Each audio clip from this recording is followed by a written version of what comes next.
Сіздермен бірге өте дәмді котлет дайындайтын боламыз. Нанның үстіне сүт құйып жібітіп аламыз.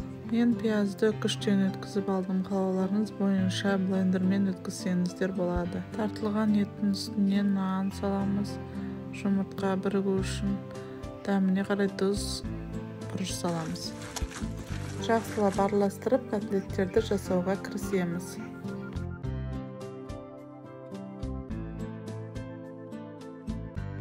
Котлеттерімізді қызып тұрған майға салып, екі жағын қызартып қуырып аламыз. Тұздығына пияз, сәбізді майға жақсылап қуырып, үстіне дәміне қарай томат салсаңыздар болады. Дәмі ерекше болсын деп тәтті бұрыш қостым. Барлық көкөністерді жақсылап қуырып, бір кесе мұздай суға бір қасық ұнды салып, жақсылап араластырып, тұздықтың үстіне құямыз.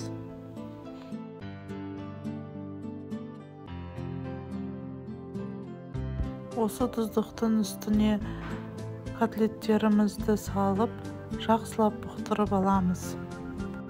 Баяу отта 15-20 минут бұқтырып алсаңыздар болады. Дайын болған котлеттерді қара қымықпен ұсындым. Менің рецептім бойынша жасап көріңіздер, өте дәмді, сіздерге ұнайды деген сенімдемін.